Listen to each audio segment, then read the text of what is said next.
ज्ञान सबसे बड़ा है ना। ज्ञान तो वक्त से पहले लिया जा सकता है, किताबों को वक्त से पहले पढ़ा जा सकता है, लेकिन अनुभव बिना बिताए नहीं मिलता। सर, अनुभव सबसे टॉप पर होता है। एक आदमी की मोटरसाइकिल बाइक खराब हो गई, वो अपने पड़ोस के मैकेनिक के पास गया, ठीक कर दे भाई।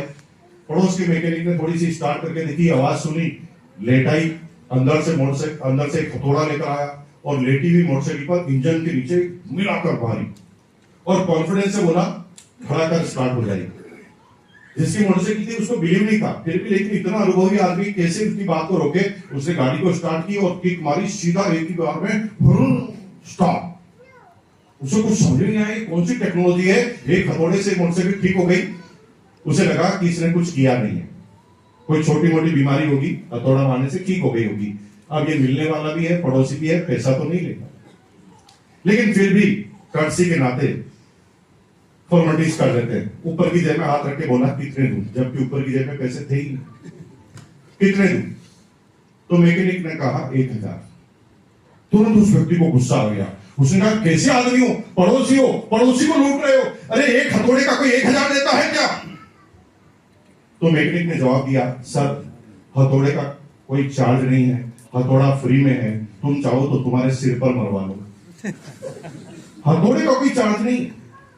25 साल के अनुभव से मैंने ये सीखा है कि कौन सी बीमारी पर कहां हथौड़ा मारा जाता है, उसका है 1000 रुपया, हथौड़े का 1000 नहीं।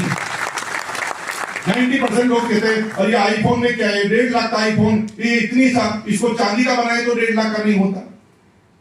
अरे उस चांदी का और लोहे का पैसा नहीं है, उसके अंदर जो डाला गया है अनुभव, कितने तरह के एक्सपेरिमेंट करने के बाद कोई निचोड़ निकला है, उसका पैसा होता है। और आम आदमी सोचता है कि यार ये मेटल का पैसा, ये मेटल का पैसा नहीं है, ये अंदर जो ज्ञान डाला गया, अनुभव डाला गया और रिसर्च डाला गया, उसका पैसा। खैर,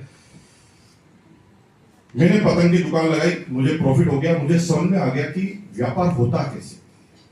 मुझे समझ में आ गया कि उधार मांगे तो क्या बोलना पड़ता है, कोई उधार न लौटाए तो क्या बोलना पड़ता है, किस चीज को ज्यादा बेचने से ज्यादा फायदा होता है, जिसको ज्यादा बेचना है उसके बारे में क्या बोलना पड़ता है, ये मुझे समझ में आ गया।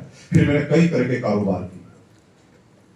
होली आती थी, रंग का बिजनेस, राखी आती थी, राखी का बिजनेस, दिवाली आती थी, फटाके का बिजनेस, और मैं हर जगह व्यापार करता था।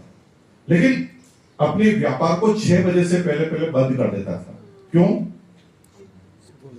क्योंकि पिताजी